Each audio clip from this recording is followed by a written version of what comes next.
Bienvenidos de nuevo a este canal Excel avanzado para administración de empresas, al que les invito a suscribirse. En este vídeo vamos a ver cómo se puede formular en Excel el juego de la vida de Conway, como les propuse hace algunas semanas. Les dejo el enlace al planteamiento del problema en la descripción de este vídeo. Como recordarán, se trata de un juego muy interesante, basado en unas reglas muy simples, pero que pueden dar lugar a desarrollos espectaculares. El juego se desarrolla en un tablero de la dimensión que sea, en el que cada casilla representa una posible célula que puede estar viva, activa o encendida, o muerta, inactiva o apagada. Estos estados se aprecian visualmente mediante un color. Luego veremos cómo lograrlo. Cada celda tiene 8 vecinas, que determinan lo que le ocurrirá en el periodo siguiente. Si una celda viva tiene 2 o 3 vecinos vivos, sobrevive en el periodo siguiente. Si tiene menos de 2 o más de 3, muere, bien sea de aburrimiento o de aislamiento o por sobrepoblación. Y otra regla, si en una celda inactiva hay exactamente 3 vecinos vivos, la celda pasará a estar viva en el periodo siguiente. O sea que lo que hace que una celda muera, que sobreviva o que nazca es el número de vecinos que tenga. En otras palabras, la situación que tenga el sistema en el periodo siguiente dependerá exclusivamente de la situación que tenga en el periodo actual. Las reglas del juego de la vida, como ven, son muy sencillas, pero implantarlas en una hoja de cálculo sin usar macros ni programación en Visual Basic va a desvelar algunas dificultades que por supuesto resolveremos recurriendo a técnicas ya explicadas en otros vídeos de este canal. El camino que seguiremos es el siguiente. Empezaremos por formular las reglas evolutivas que permitan deducir a partir de una situación cuál será la del periodo siguiente. Es decir, formularemos qué ocurre al avanzar el tiempo un periodo. Ya verán que esto es muy sencillo. A partir de aquí tendremos que iterar los cálculos para conseguir que la evolución avance de manera indefinida. No solo un periodo, sino otro y otro y otro. Esto requerirá emplear referencias circulares y cálculo iterativo, lo cual tampoco es un problema para nosotros porque en este canal se dispone de un tutorial en el que se analiza cómo usar referencias circulares de manera deliberada. Les dejo el enlace en la descripción de este vídeo. Pero ya verán que al usarlas surgirá un problema novedoso, un problema de interferencia de cálculos. Analizaremos a qué se debe y les mostraré cómo solventarlo mediante un desdoblamiento y una alternancia de cálculos. Ya verán que la técnica es muy interesante y les podrá resultar útil en otros proyectos. ¿Empezamos?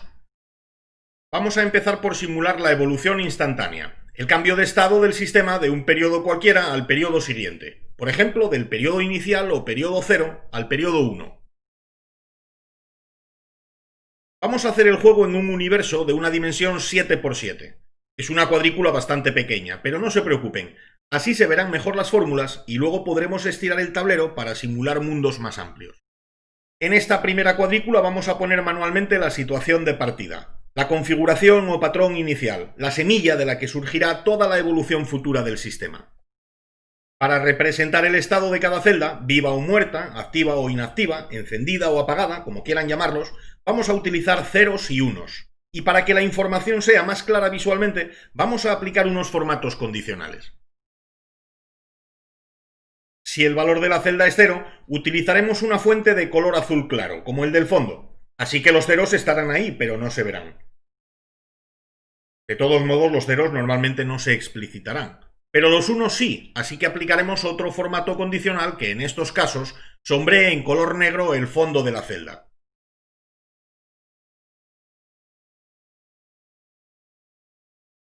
Así los unos quedarán perfectamente disimulados. Copiamos este formato a todas las celdas del patrón inicial. Vamos a poner algunos unos para comprobar que el formato se aplica correctamente. Esta disposición también nos servirá como semilla para comprobar que los cálculos posteriores se realizan correctamente. Ahora vamos a ver cómo evolucionaría esta situación en el periodo siguiente.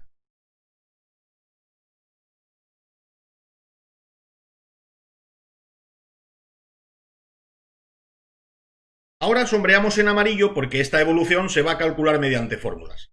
Y como aquí también usaremos el mismo convenio de los ceros y los unos para representar el estado de cada celda, aplicaremos también los formatos condicionales oportunos.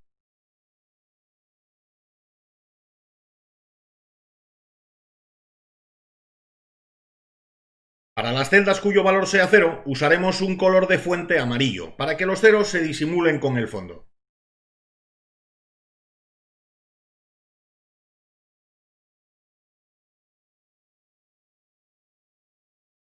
Y para las celdas con unos aplicaremos un color negro tanto en la fuente como en el fondo. Copio el formato al resto de la tabla. Como todavía no hemos formulado, no hay ninguna celda resaltada en negro, pero vamos a poner algún 1 manualmente para comprobar que el formato condicional funciona. Parece que sí funciona, pero estos unos deben aparecer como resultado de fórmulas, así que los quito. Y nos ponemos inmediatamente con la fórmula. Para simplificar la explicación, vamos a utilizar la técnica gráfica que les expliqué en otro tutorial sobre funciones condicionales, sobre la función sí. Tienen el enlace a ese vídeo en la descripción de este. Fíjense en este esquema. Sabemos que la evolución sigue una regla para las células vivas o activas y una regla distinta para las inactivas. Así que nuestra fórmula evolutiva deberá tener en cuenta esta condición y ofrecer un resultado calculado de modo distinto para unas y otras. En el caso de las células o celdas vivas, tendremos que contar el número de vecinos vivos, porque solo si ese número es 2 o 3, la célula correspondiente conservará su estado vivo. En caso contrario, morirá, y no importa si es por tener demasiados vecinos o por tener demasiado pocos. En caso de que la celda evaluada esté inactiva, sin vida, entonces nacerá la vida si tiene exactamente 3 vecinos, y permanecerá apagada o muerta en cualquier otro caso. Como saben por el tutorial sobre funciones condicionales, para redactar algoritmos complejos lo que hay que hacer es bordear el dibujo en el sentido de las agujas del reloj.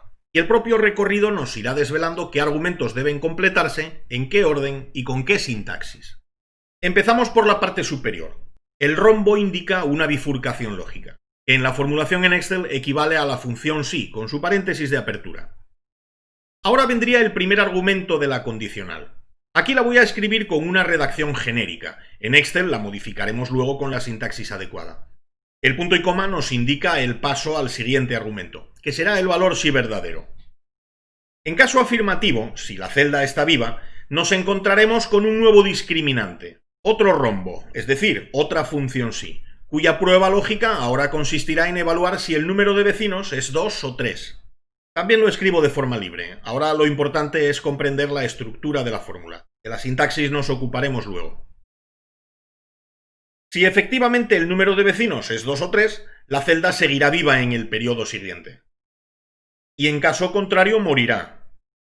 Como este valor si falso termina el segundo condicional, cierro el paréntesis. Y con este valor si falso del segundo condicional se termina el desarrollo del valor si verdadero del primero, así que ahora necesitamos otro punto y coma para pasar al siguiente argumento. Ahora vendrá el valor si falso de ese primer condicional, que es la regla evolutiva para células muertas o inactivas. Y es una nueva condición, otra función sí. La prueba lógica es que el número de vecinos sea exactamente 3. En caso afirmativo, la celda nacerá, aparecerá la vida. Y si no se cumple esta condición, la celda permanecerá muerta o apagada.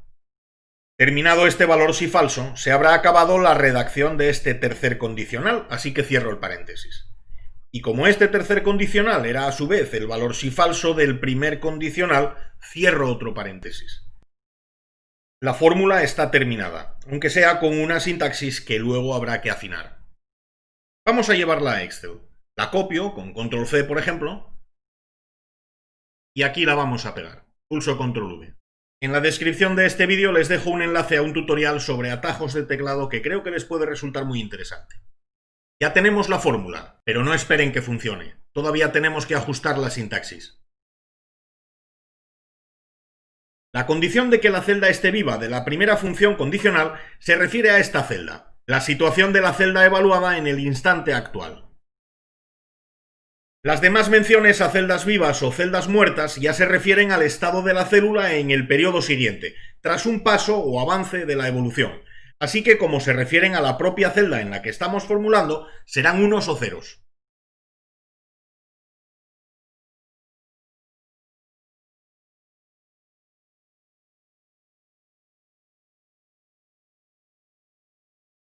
A continuación tenemos una condición doble, que el número de vecinos sea 2 o 3.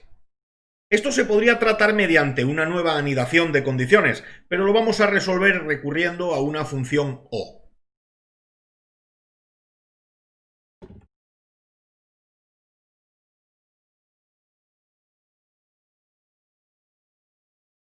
Vamos a calcular ahora el número de vecinos vivos de la celda evaluada.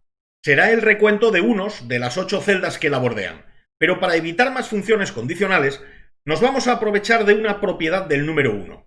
Al contarlos, se obtiene el mismo resultado que al sumarlos. Si seleccionamos este rango de 3 por 3, estaremos sumando la propia celda como si fuese vecina de sí misma, lo que originaría un error si esta celda estuviese viva. Así que le restaremos su propio valor a esta suma. Ahora, al sumar el valor de esta celda en la función suma, pero restarlo con el signo menos, no intervendrá en los cálculos. Las únicas casillas relevantes serán las otras 8, las verdaderas células vecinas. Esta forma de contar los vecinos vivos será la que emplearemos también en los demás casos de la fórmula.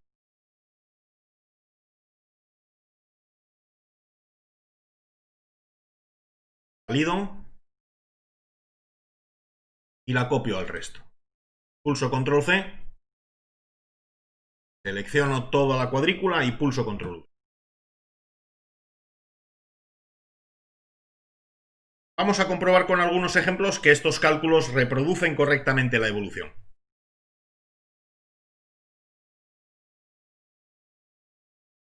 Como vemos, una celda aislada no sobrevive. Y dos contiguas tampoco. Si son 3 celdas alineadas, desaparecen las 2 de los extremos, que solo tienen un vecino, pero aparece la vida en estas otras 2, porque estas tenían 3 vecinos.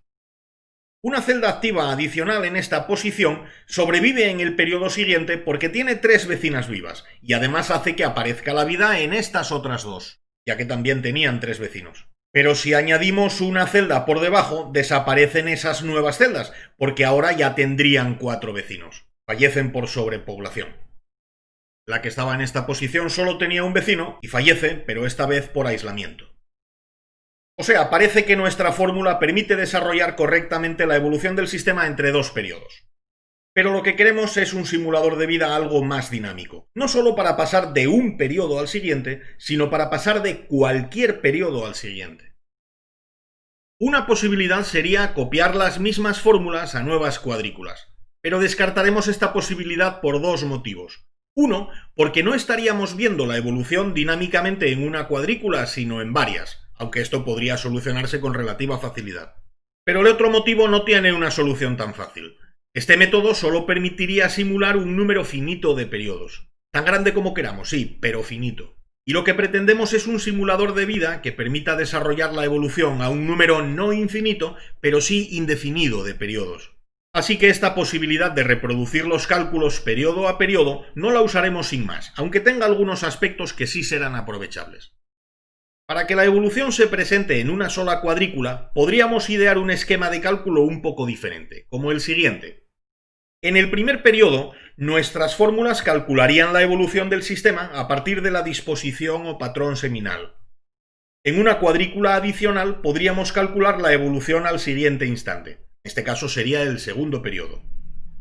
Esta cuadrícula adicional sería meramente auxiliar o transitoria. Cada vez que quisiéramos avanzar en el tiempo, esta disposición se trasladaría a la cuadrícula principal, de modo que en la cuadrícula auxiliar tendríamos ahora la evolución al periodo siguiente, el tercero. Y en los demás periodos el mecanismo de cálculo de la evolución sería el mismo.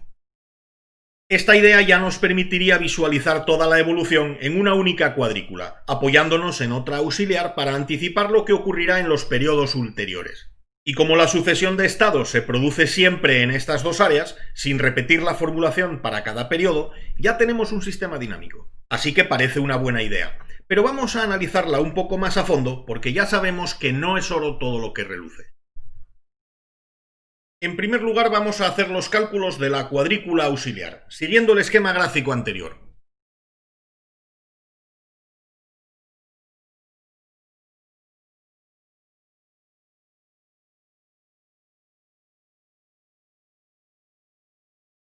Vamos a reproducir las mismas fórmulas de la tabla principal, pero con referencia a esta en vez de a la semilla.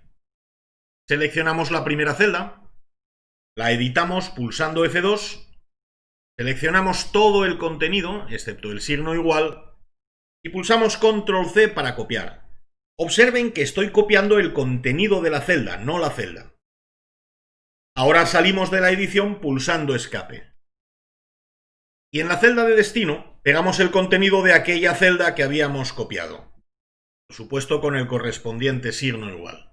Y antes de abandonar la edición, modificaremos las referencias para que la fórmula ahora dependa de la cuadrícula de evolución, en vez de calcularse a partir de la semilla.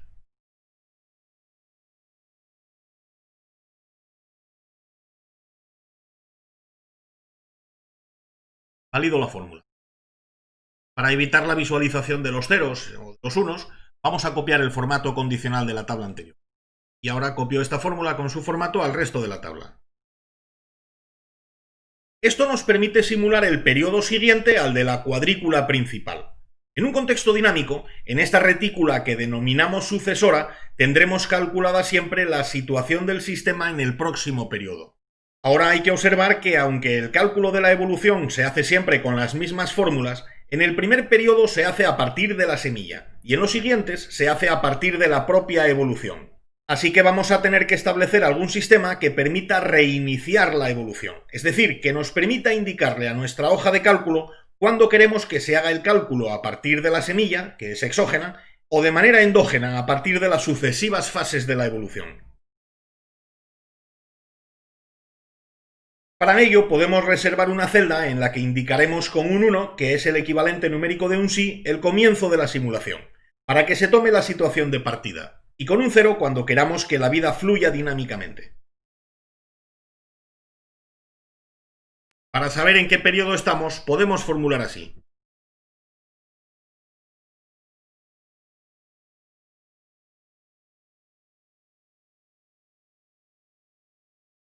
Esta fórmula hace referencia a sí misma, así que al validarla se provocará una referencia circular. Ya saben que las referencias circulares son un error en muchos casos, pero no siempre. En este caso, por supuesto, no lo es.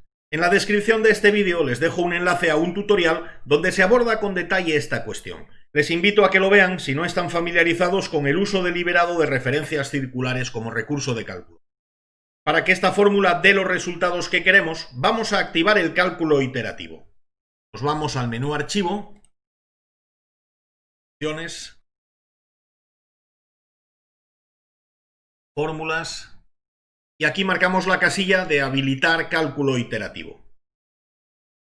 Vamos a marcar como número de iteraciones máximas un 1.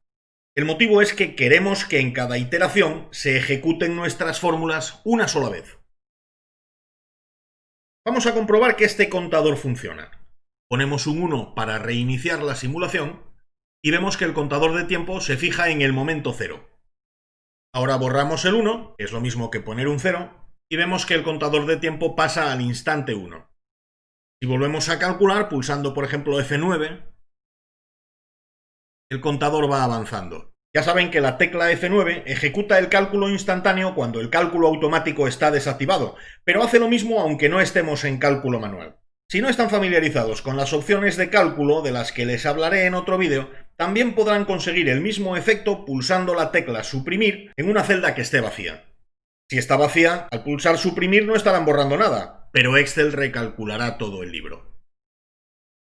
Ahora que tenemos activado el cálculo iterativo, que tenemos un contador para medir el tiempo de evolución y que hemos diseñado un gatillo o disparador para reiniciar y activar la evolución dinámica, nuestra cuadrícula principal, la que representa la evolución, tendrá que condicionarse al valor de reinicio.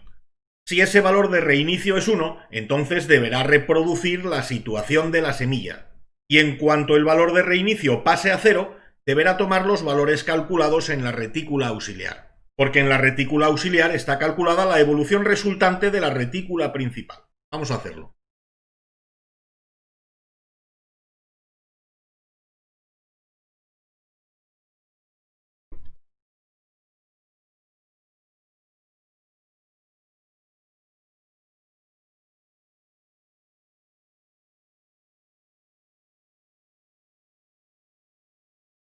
Copio esta fórmula al resto de la cuadrícula y establecemos el valor de reinicio en 1.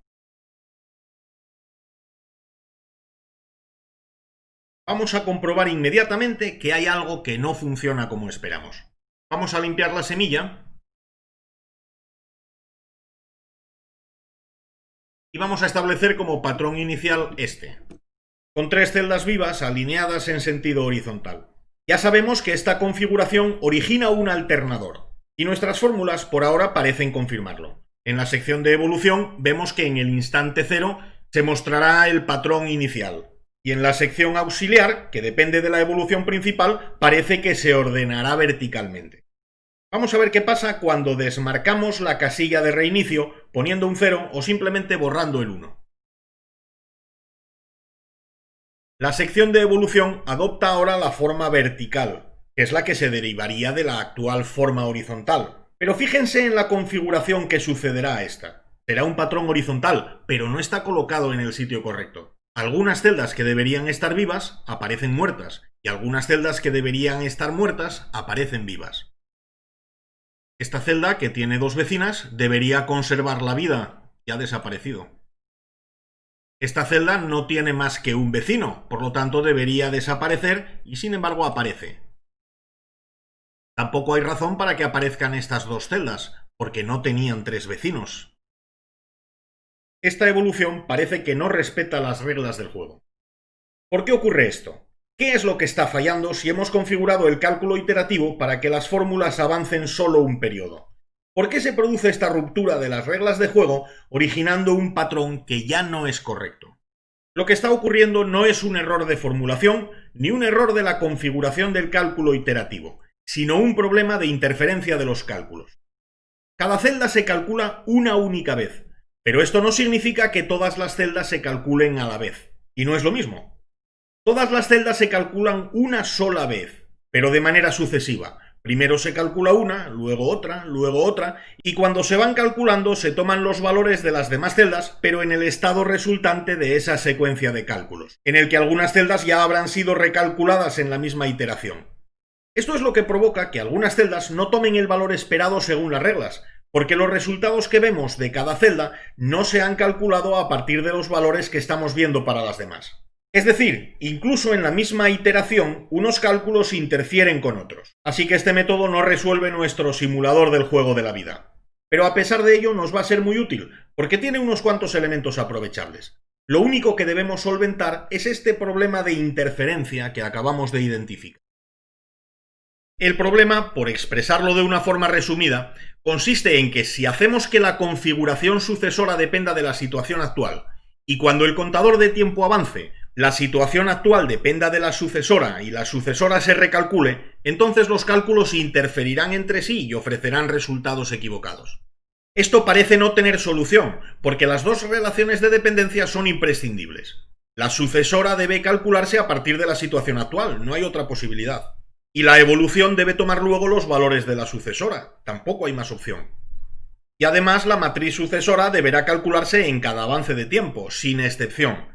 Así que parece que estamos en un callejón sin salida. Pero al contrario, lo que tenemos delante de nosotros es una guía hacia la solución. Si la retícula de la evolución y la retícula de la sucesión tienen que cambiar en cada instante, pero el cambio simultáneo es problemático, lo que tenemos que buscar es que ambas retículas cambien, pero no simultáneamente. Necesitamos que cambien las dos, y necesitamos que cambien todos los periodos, pero no a la vez. ¿Cómo podemos conseguirlo? Pues desdoblando la retícula auxiliar, la sucesora, de modo que en un periodo cambie una y la otra se mantenga estática, y en el periodo siguiente cambie la otra y se mantenga estática la primera. Y así alternando en cada periodo qué matriz cambia y cuál se queda quieta. Observen el esquema. Según esta idea, en los periodos pares, la sucesora A no cambiaría y la matriz principal tomaría de aquí su estado. Como no hay un cambio simultáneo en la matriz sucesora y en la matriz de evolución, no hay problema de interferencia. La matriz que cambia en estos periodos pares es la sucesora B, pero como esta no está influyendo en la matriz de evolución, tampoco hay problema. En los periodos impares ocurrirá al revés. La evolución se tomará de la sucesora B, pero esta queda invariable. O sea, la matriz sucesora B y la matriz de evolución no cambian a la vez, por lo tanto no hay problema de interferencia. La matriz que sí cambia en los periodos impares es la A, pero como no influye ahora en la evolución, tampoco habrá de qué preocuparse. Para formular este esquema debemos tratar por separado cada una de las dos retículas sucesoras. La fórmula de la sucesora A deberá tener el siguiente comportamiento. En caso de reinicio, esta sucesora no intervendrá en los cálculos, así que la dejaremos vacía. Una vez iniciado el desarrollo dinámico de la evolución, distinguiremos los periodos pares y los impares. En los pares, esta alternativa de sucesión quedará sin cambios. Solo cambiará en los periodos impares, evolucionando desde la sucesora B. El comportamiento de la sucesora B será este. En caso de reinicio, será esta la que calcule la situación del sistema en el periodo siguiente, calculando la evolución desde la semilla. A partir de ese periodo, una vez el tiempo eche a andar, esta segunda retícula de sucesión quedará quieta en los periodos impares, y en los pares evolucionará a partir de la situación de la alternativa A. ¿Lo hacemos en la hoja de cálculo? A la región sucesora que vemos la vamos a adjetivar con una letra A. Y vamos a preparar una región alternativa B.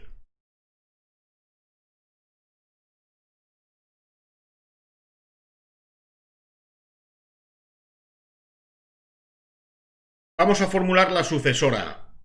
Aquí tenemos el esquema de formulación que hicimos antes, para que nos sirva de orientación al desarrollar la sintaxis. Editamos la fórmula de esta celda, pulsando F2. Aquí tenemos una fórmula evolutiva, aunque sea referida a la matriz de evolución. Y como vamos a necesitar formular alguna evolución, vamos a aprovechar esta expresión para no tener que redactarla de nuevo, con toda la sintaxis. Seleccionamos toda la fórmula, menos el signo igual, y pulsamos Control X para cortarla. Ahora empezamos con el primer rombo. Si la casilla de reinicio está marcada, esta matriz no precisa ofrecer ninguna configuración, por eso ponemos un 0. Así excluimos esta situación del periodo 0 de la regla general de los periodos pares. Si no estamos reiniciando una evolución, entonces habrá que evaluar si estamos en un periodo par.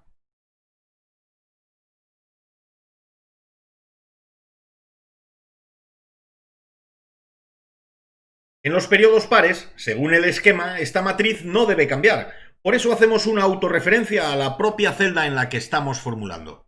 Es una referencia circular evidente, pero la usamos con toda intención.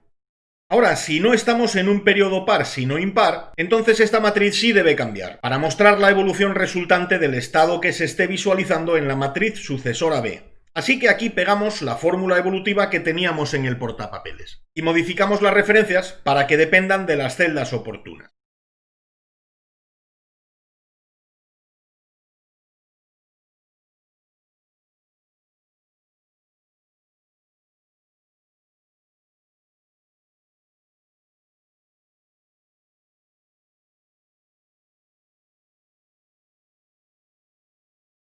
Este es el valor sí falso del segundo condicional, que cerramos con un paréntesis. Y este es el valor sí falso del primer condicional, que cerramos con otro paréntesis. Válido la fórmula. Y la copio al resto de la tabla.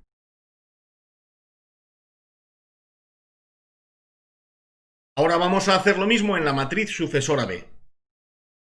Este es el esquema de formulación.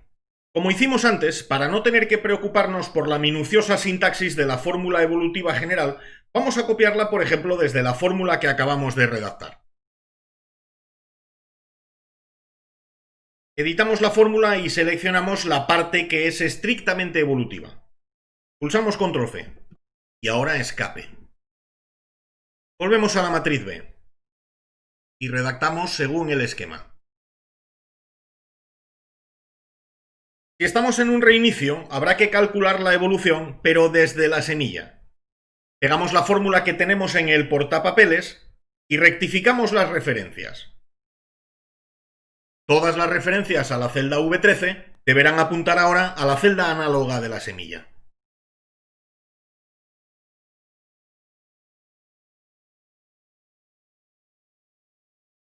Y las referencias al rango de 3×3 también.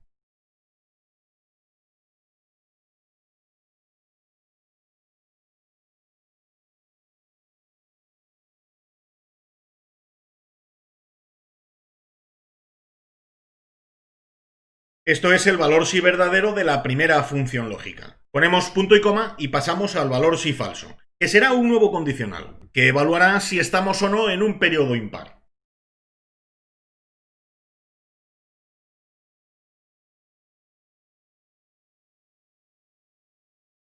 En caso afirmativo, esta matriz deberá quedarse quieta, sin cambiar, de ahí la autorreferencia pura. Y en caso contrario, o sea, si el periodo no es impar sino par, entonces deberá calcularse una evolución nueva desde la matriz sucesora A. Así que pegamos otra vez la fórmula evolutiva y modificamos las referencias de esta última expresión para que apunten a la matriz sucesora A.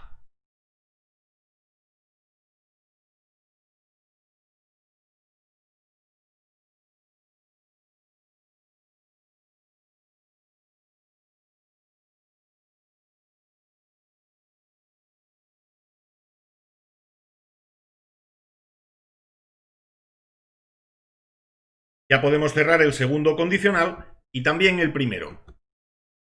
Validamos la fórmula y copiamos al resto de celdas.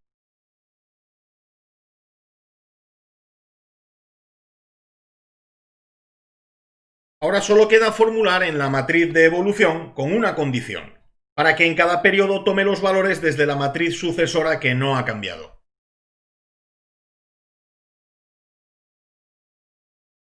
Esta parte de la fórmula nos sirve. O sea, si estamos en un reinicio, basta con reproducir la semilla, tal cual.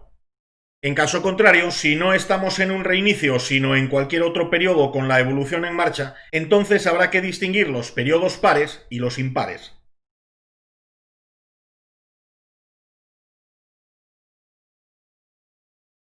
Si es par, la evolución será la mostrada en la sucesora A y la de la sucesora B en caso contrario, en los periodos impares. Cerramos el paréntesis de la condicional de paridad y ahora cerramos el de la condicional de reinicio. Validamos y copiamos al resto de la tabla.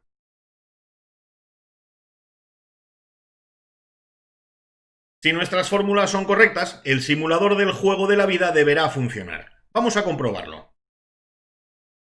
Reiniciamos el simulador con este 1 y preparamos una semilla, como esta disposición cuyo comportamiento ya conocemos. Sabemos que genera un alternador que hace a la figura oscilar entre una posición horizontal y una vertical.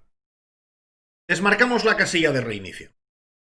En el periodo 1 adopta forma vertical, en el periodo 2 forma horizontal, en el periodo 3 forma vertical. Lo que esperábamos. De momento vamos bien. Estoy seguro de que si me han seguido hasta aquí, querrán que nuestro simulador del juego de la vida, de John Conway, ofrezca resultados algo más vistosos. Vamos a añadir algunas filas y algunas columnas a nuestro simulador, a todas las retículas.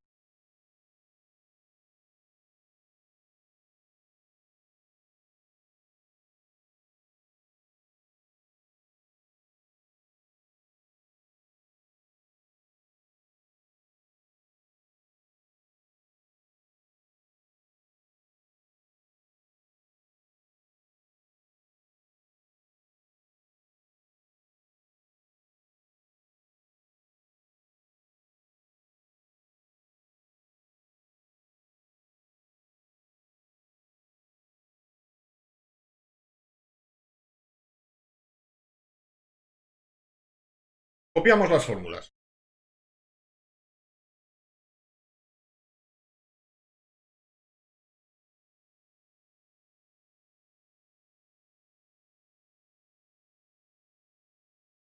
Y ahora podemos probar cómo evolucionan distintas semillas, distintos patrones iniciales.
Espero que este tutorial les haya parecido interesante. Por favor denle un like y si les gustan los contenidos de este canal, suscríbanse y activen las notificaciones. Así estarán puntualmente informados de la publicación de nuevos contenidos.